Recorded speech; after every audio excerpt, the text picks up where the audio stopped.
Ich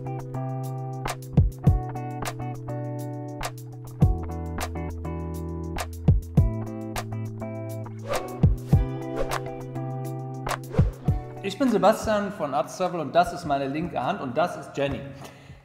Jenny ist halb so alt wie ich, aber doppelt so gut.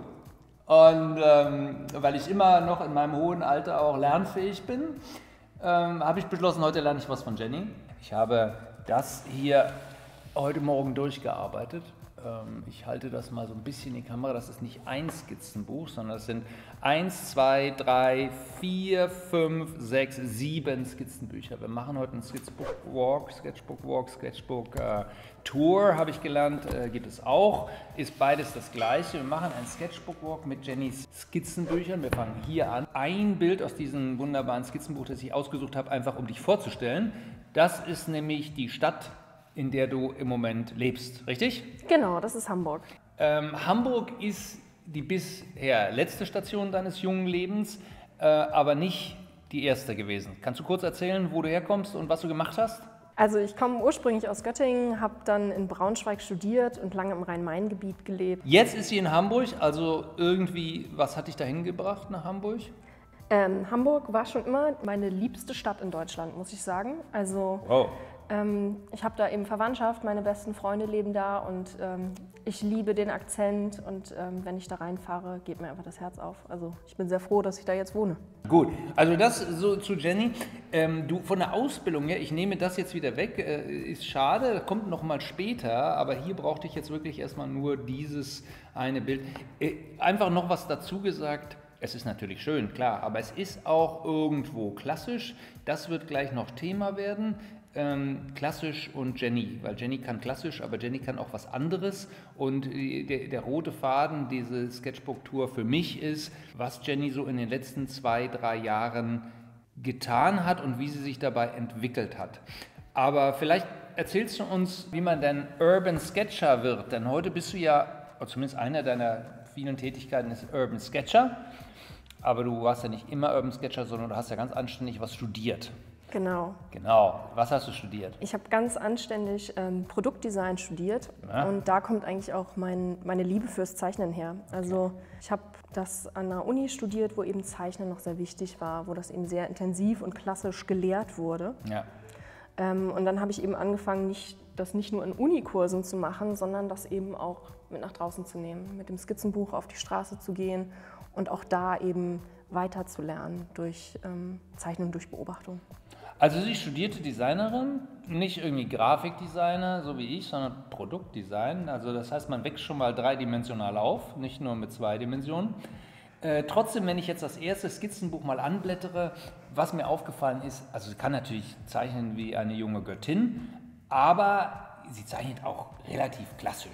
Das ist also Jenny Adam aus 2018 in Kambodscha. Es ist in dem Sinne halt klassisch, dass es natürlich einfach Aquarell ist, mit einem leichten Buntstift in dem Fall drunter. Also es ist einfach in der Materialität, es ist halt klassisch und halt das Material, was eben Reisezeichner seit 200, 300 Jahren so verwenden. Aber ich glaube halt auch, so wie ich jetzt zeichne, könnte ich halt nicht zeichnen, wenn ich das nicht gemacht hätte.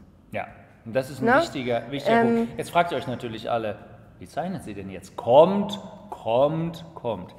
So hat sie vorher gezeichnet. Die Unschärfen hier hinten, die leichte Detaillierung hier vorne. Wunderbar, alles richtig gemacht. Die Perspektive durch diesen Teich da und so, ja. Das Gespratzel da unten, noch so ein bisschen Leben reingefummelt. Also ist wirklich nett, ja, ist sehr, sehr, sehr schön. Und sie hat recht. Wahrscheinlich könnte sie, so wie sie heute malt, gar nicht malen, wenn sie das nicht gemacht hätte. Und nicht nur eins, sondern Hunderte von denen. Ja. Das ist, man sieht ja die Meisterschaft einfach daran, wie hier jeder Strich sitzt. Da ist ja keine Linie wegradiert. Man kann also genau nachvollziehen, was hat sie vorskizziert, was war da nicht, etc. Deswegen, man muss schon was können, um das zu können. Jetzt wird es ganz wild. Es gibt ja von Dozenten, auch von Arts Travel Dozenten, gibt es ja 2 Antworten auf die Frage, was mache ich denn mit diesem ganzen Wirrwarr? Wenn ich in einer Stadt stehe, vor einem alten Baudenkmal stehe, so wie hier, dieses ganze Zeugs, was tue ich damit? Da gibt es 2 extreme Gruppierungen. Die eine Gruppierung sagt, alles weglassen, und die andere Gruppierung sagt, alles zeichnen. Diese Situation da in Angkor Wat ist ja so, das ist ja eine riesige Tempelanlage. Also wo die Tempel eben verfallen seit Hunderten von Jahren und einfach wahnsinnig viel passiert. Man hat halt diese ganzen Motive, man hat die Statuen, aber man hat eben auch die Strukturen auf den Steinen, man hat einen wilden Dschungel dahinter. Also man hat wahnsinnig viel Information. Widerspricht nicht dem, was ich gesagt habe. Genau, aber ich habe halt in diesem Skizzenbuch versucht, irgendwie mit diesen Informationen oder diesem Überfluss an Informationen ja umzugehen. Ja. Und in den anderen Skizzen habe ich das eben durch Farbe gelöst und hier halt mehr durch Linie. Aber man sieht halt auch, dass ich halt hier in manchen Bereichen habe ich viel Detail. Ne? Da habe ich ja, so dezentere, kleinere Schraffuren gemacht.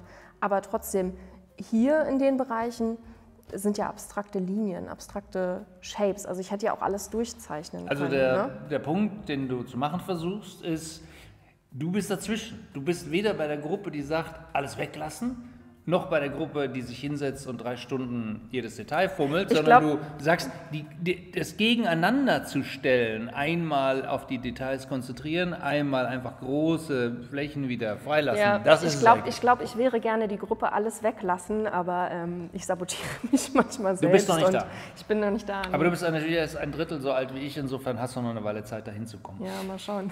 Auch hier ein bisschen mehr Detail, auch hier fahre ich wieder ran. Die Pflanzen auf diesem Gebäude, unglaublich schön dargestellt. Aber eben auch Dinge weggelassen, die hier mit Sicherheit waren an diesem Gerüst oder was immer das ist, hier an diesem Gebäude.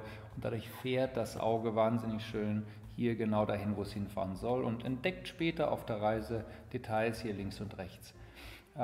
Diese Gärten da sind natürlich irre, also praktisch jede Wohnung hat hier irgendwie Grün auf dem Balkon und nicht so ein bisschen. Ja, es ist ein Hotel, also es ist ein Hotel, was halt wirklich komplett dieses Designkonzept hat, dass es eben ja, wie ein Haus ist, was wie ein Garten ist. Ein Dschungel, der aus dem Haus rausbricht, so sieht es fast aus, ein Dschungel im Gefängnis sozusagen. Schönes Bild, klassisches Reiseskizzenbild. Guckt euch das an, auch das funktioniert bei ihr, auch das ganz klassisch, die schönen kleinen Skizzen, könnte jetzt fast ein Skizzenbuch von Gries oder so sein, die Stempelchen hier drin und so. Also das ist Urban Sketching pur, schon auf einer Skala von 1 bis 10 eher gegen 9 als gegen 5, aber es ist eben klassisches Urban Sketching. Wunderschön, mit der Aquarellfarbe, glaube ich, ist alles Aquarell hier, ne? Ja, genau. Mit der Aquarellfarbe gearbeitet. Da weiß ich nicht, was es für eine Farbe ist. Das sieht nicht nach Aquarell aus, sondern irgendwie Stempelkissen oder ist das Acryl? Ja, das war so ein Test, dass wir halt Stempelkissen gemacht haben und das waren eben Stempel, die ich in Kambodscha an der Straße bestellt habe und das war irgendwie so ein komisches Holzmaterial, was nicht mit normalen Stempelkissen funktioniert hat. Okay. Deshalb sind das halt hier so Tests, die so ein bisschen... eingeschmierte kambodschanische Stempel. Was auch auffällt, ist, dass du sehr viel Wert schon auch auf Farbklima legst auf einer Seite. Ne? Also das bindet die Seite ja auch so ein bisschen zusammen, dass die Tonwerte hier und die Farbwerte ähnliche sind. Ja. Dieser Rostton herrscht hier vor, aber dann geht es durchaus auch mal ins Rot rüber oder fast schon ins Grün. Aber im Großen und Ganzen kommt das aus einem Farbklima raus. Wie groß ist dein Aquarellkasten? Hast du einen dabei, den du bei sowas benutzt? Ich habe keinen sonderlich großen Kasten. Also ich sage mal so groß wie das ungefähr. Ja, sag mal. Das, ja? Okay.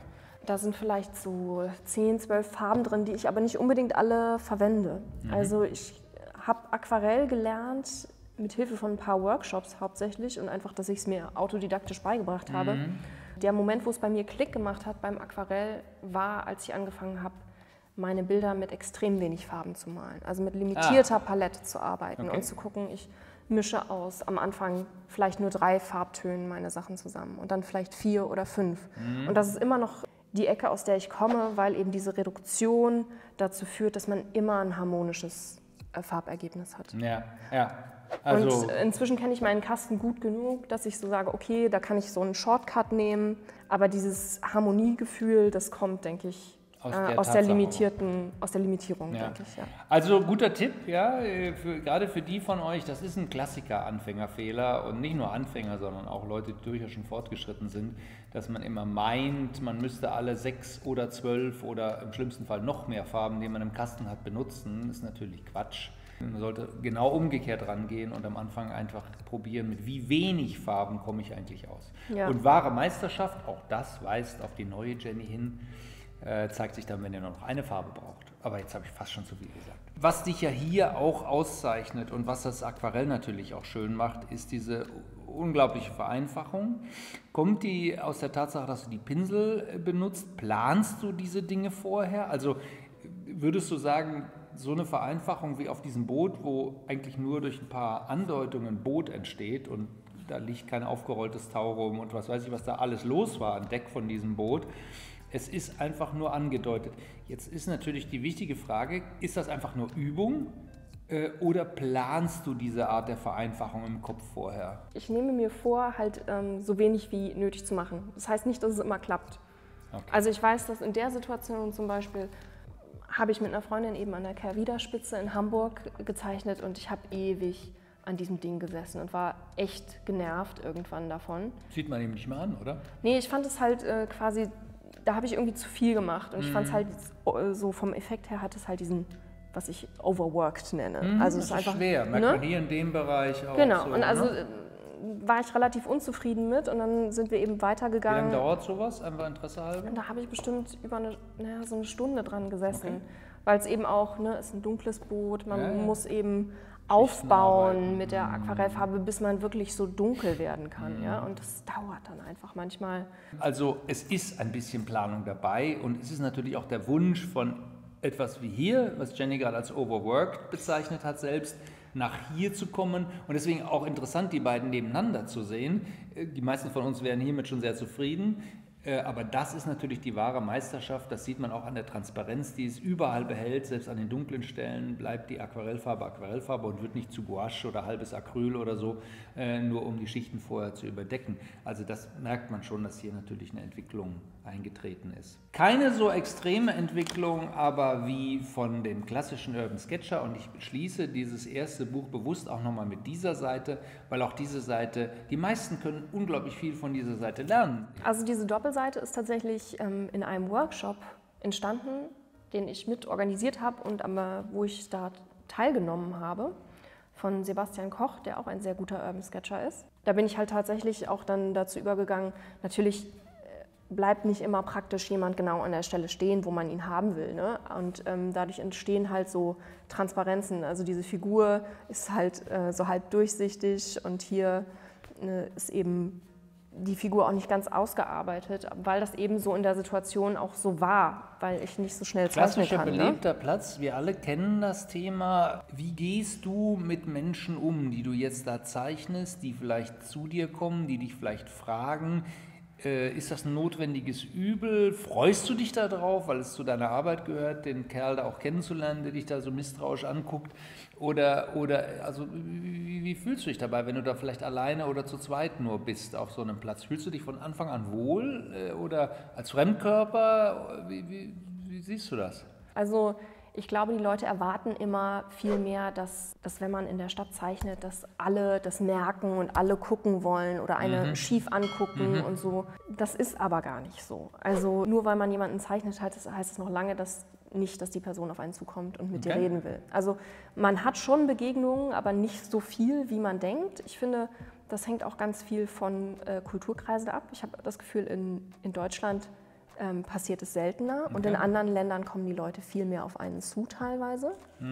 Wenn es dann mal passiert, dann sind die Leute meistens interessiert an dem, was man macht oder auch begeistert von dem, was man macht, weil viele es einfach nicht mehr auf dem Schirm haben, dass Leute zeichnen können und das eben auch draußen machen. Ja. Viele haben das einfach noch nie gesehen und für die ist es total faszinierend. Ja. Gut, jetzt also um das abzuschließen, eine klassische, sehr, sehr gute Urban Sketcherin. Wir sind super stolz, Jenny in unserem Programm zu haben. Also jemand, von dem man schon vor einem Jahr viel hätte lernen können. Viel hätte lernen können, den Umgang mit Aquarell, den Umgang mit Zeichnung und Aquarell, den Umgang mit industriellen Strukturen genauso wie mit Landschaft. Und das klassische Urban Sketching mit Vorzeichnung, Perspektive und Vereinfachung, allem, was dazugehört. Und dann passiert Folgendes. was passiert jetzt? Also was passiert ist, ich stehe hier in Sommerklamotten und ihr kennt mich in Herbstklamotten aus dem Video. Wir sind am Produzieren, wir produzieren dieses Video gerade und das, was ihr gesehen habt, jetzt ist der erste Teil. Wir haben bewusst hier geschnitten, weil das, was jetzt kommt, was Jenny in ihrem zweiten Leben sozusagen geschaffen hat, ist komplett anders. Viel weniger klassisch, viel mehr Farbe, viel mehr Mut und wir haben uns gedacht, das ist ein zweiter Teil. Und wir lassen das nicht einfach zusammenlaufen. Deswegen freut euch auf den zweiten Teil. Danke fürs Zuschauen. Nicht vergessen, ein Abo dazulassen und so weiter und so weiter. Ciao, euer Sebastian und seine linke Hand.